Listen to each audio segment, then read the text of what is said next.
I just got back from picking up a couple sheets of plywood to finish up the miter saw station, and I know I'm not going to be doing any cutting today, but the first thing I will be cutting is the drawer fronts.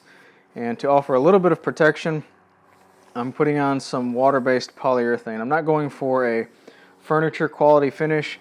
I just want to protect the drawer fronts from use over time, and it's going to be much easier to apply the finish while the pieces are still all together in a sheet of plywood than it would be to apply them individually to all the drawer fronts once they're cut. All the drawers to the left of the blade on the top of the miter saw station are touching, and I want the wood grain of the drawer fronts to continuously flow through. So I've already laid out my cuts on a diagram in SketchUp, and I'll first cut my pieces to their final width, and then I can use each one of these sections individually, one at a time, to cut the drawers to their final height as I install them on the drawers.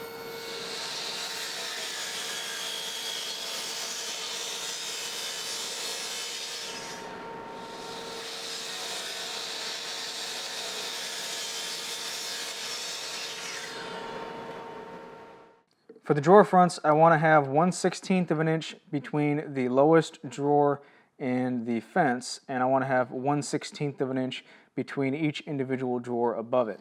And to avoid any addition and subtraction, I'm using a 1/8 of an inch shim when I measure and cut, and what I'll do is measure from the shim that is 1/8 of an inch above the fence to the bottom of this drawer, and that's going to be my size for the first drawer front.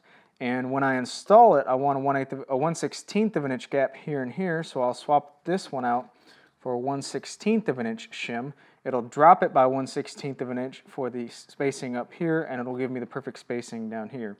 And I'll just repeat that process all the way up the drawer fronts.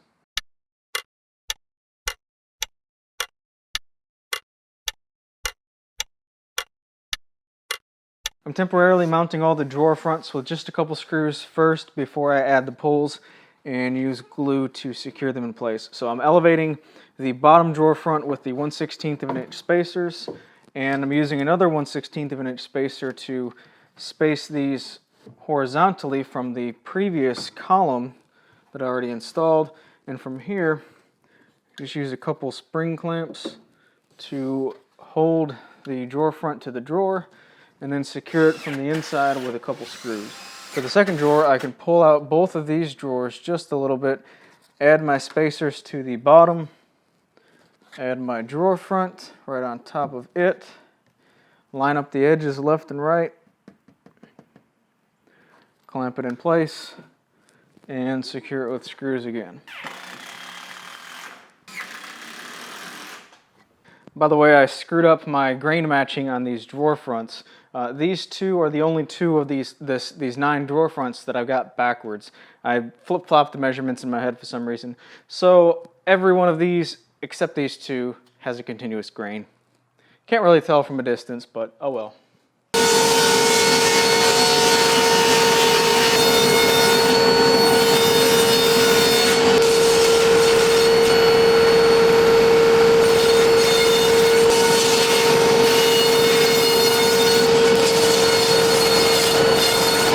I just installed a couple horizontal braces to go into this dust collection area, and that's going to prevent the plywood top from sagging over time.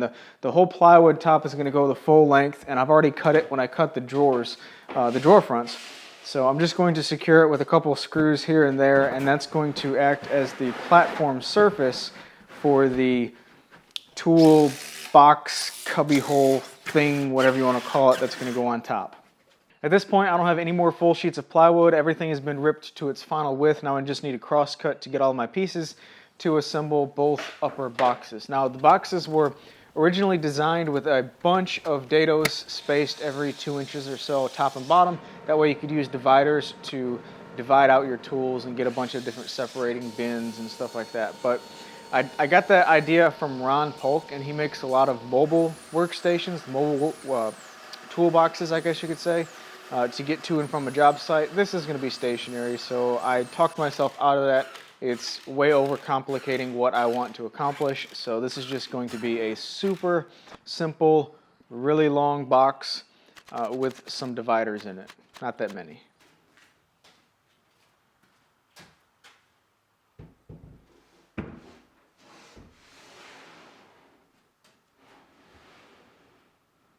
And the second cubbyhole divider thingy, storage box thingy, is made the same way except just longer, and a couple screws here and there will hold this thing down.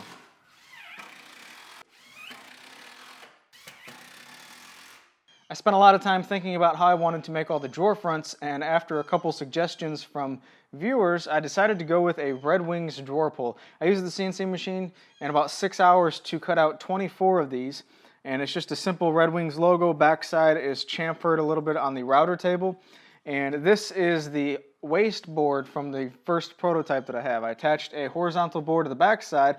That way I can set this on top of every single drawer front, and this will be in the same orientation.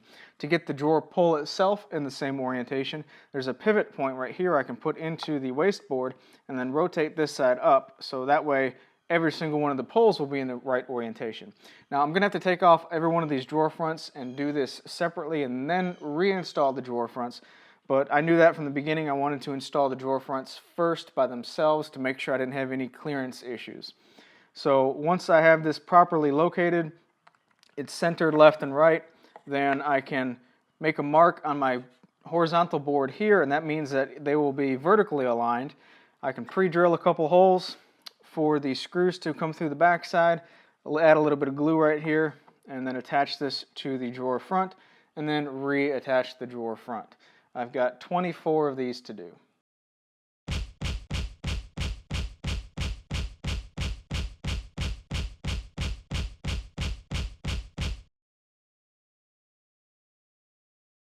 So I'm so excited to get this thing finally done. I've been thinking about this for like 6 months now, and it's finally done and usable. I've got the vast majority of my tools in it already as far as the drawers go, and I've got probably 50% of empty space. So there's plenty of room for organizing down the road and changing things as you go.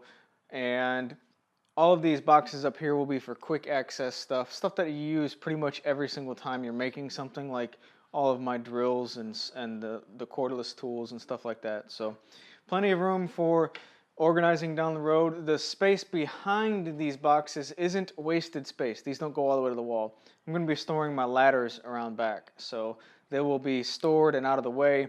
And really, I can climb onto here with a step stool, climb on top of here, and get into my attic space without even using a ladder. So that's pretty handy. Yeah, I'm super excited to start using this thing. So if you want plans, I will have them available in the next couple weeks or so. Thanks for watching. Hope you guys enjoyed this series, and I'm about ready to make something a little bit easier. I think next week I'll make a wooden butter knife or something. Anyway, you guys take care, and I'll see you in the next video.